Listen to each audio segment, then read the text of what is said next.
For nearly 400 years, art historians and scholars have returned to this image again and again, and almost every time they've offered the same interpretation. But at the very centre of the scene, something has remained hidden for centuries. Not because it isn't there, but because it may never have existed at all. The scale, or more precisely, the pans of the scale. For a long time it was believed that the woman was weighing gold or pearls, but closer examination reveals something unexpected. The pans of the scale are empty. No gold, no jewels, nothing.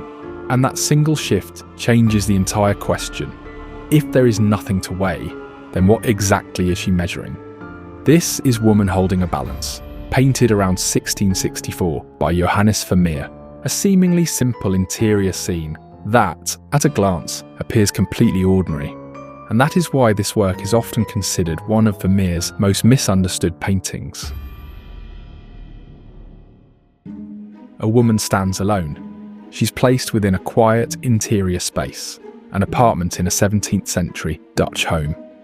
Her clothing is not simple, but it is not theatrical either. A blue jacket trimmed with white fur, opening over an ochre-coloured skirt, and a light cap that frames her face in a soft, gentle way. And behind the woman hangs a painting of the Last Judgment, attributed to Jacob de Backer.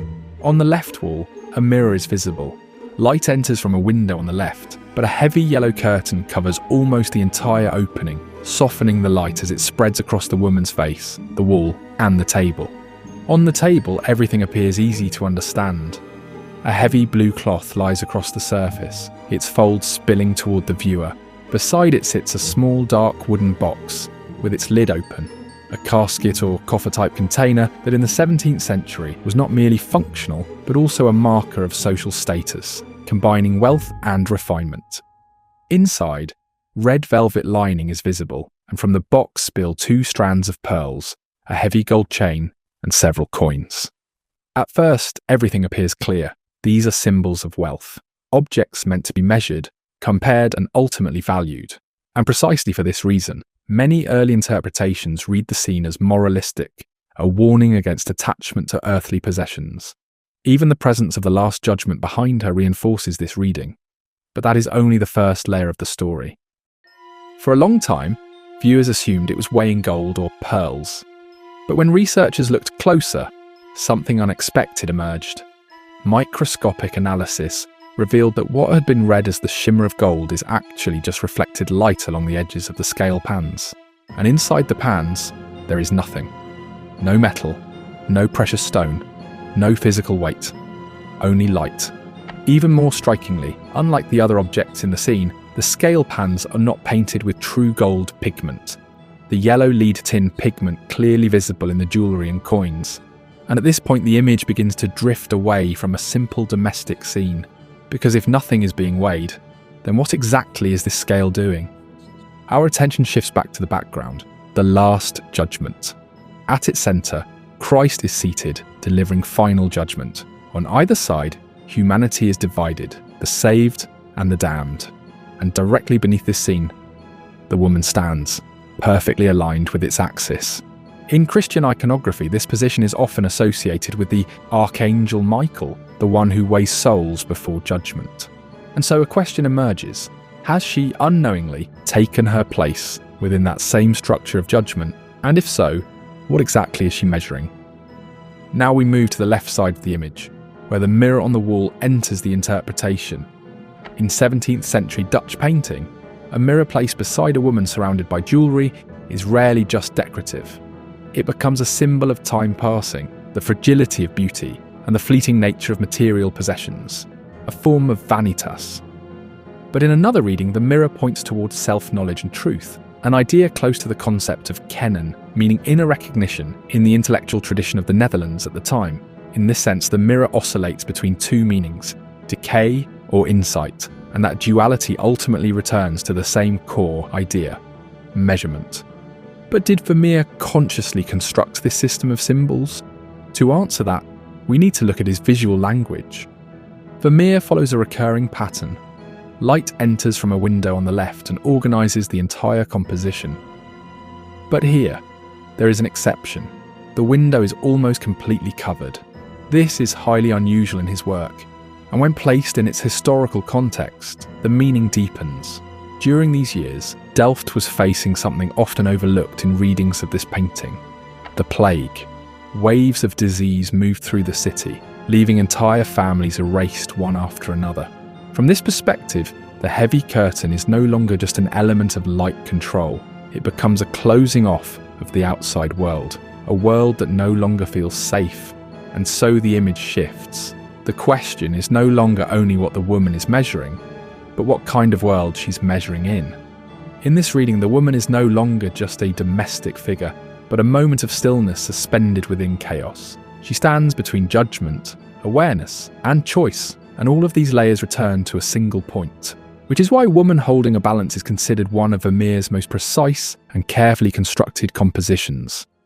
Across the painting, Vermeer's orchestration of verticals, horizontals, and diagonals builds a structure in which the geometric centre, the perspective centre, and the conceptual centre converge on one point: the woman's hand and the scale. Everything leads back to a single idea: measurement.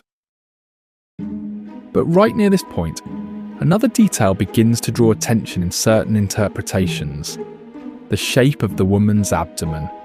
Initially, everything appears natural, but in some readings, this area is rendered with a soft, controlled volume, reviving one of the oldest and most debated ambiguities surrounding this painting. Is this woman pregnant? Some interpretations dismiss it as nothing more than women's fashion in the 1660s, when clothing naturally created a fuller silhouette. But others have taken the possibility more seriously. And in this context, one name appears repeatedly: Catharina Bolness, the wife of Vermeer, a woman many scholars believe appears in several of Vermeer's paintings, and perhaps even this painting. If this assumption is correct, she would have been around 32 years old in 1664. And at this point, the question becomes harder to dismiss, because when we look at Vermeer's personal life, coincidence begins to feel less convincing. During their marriage, Catharina experienced multiple pregnancies, 15 in 20 years, and in those same years she was likely expecting her 7th or 8th child. Interestingly, this ambiguity did not begin with modern viewers. In 1888, Vincent van Gogh wrote to Emile Berner with striking certainty about Vermeer's figures. He believed the woman in Girl Reading a Letter was pregnant. He suggested the same about Woman Holding a Balance and the Lace Maker. But even this is not where the story ends, because some interpretations push the image one step further and see it not as a simple domestic scene, but as a secular echo of the Virgin Mary, a figure standing before the Last Judgment, embodying both intercession and maternal grace. In this reading, pregnancy itself is no longer just a physical condition. It becomes a threshold between life and salvation, a motif deeply rooted in Christian art. And through this lens, everything in the painting begins to shift. The pearls are no longer only symbols of wealth. They can simultaneously suggest purity, echoing Marian imagery, while also warning against pride and attachment to the material world. And perhaps even more significant is the blue cloth on the table, ultramarine. What makes this even more striking is that for centuries, ultramarine was reserved for a single sacred subject above all others: the mantle of the Virgin Mary. And perhaps it is precisely this contradiction that makes the painting so difficult to resolve. Because if this image is not truly about Mary, then why does nearly every element within it seem to echo her presence? Woman Holding a Balance offers no final answer. Instead, it holds multiple meanings in suspension at once, much like the balance in the woman's hand, something that can be, simultaneously, an ordinary object, a moral symbol, and a theological image. But whatever the truth may be, one thing remains certain. What is being weighed in this painting is far heavier than gold.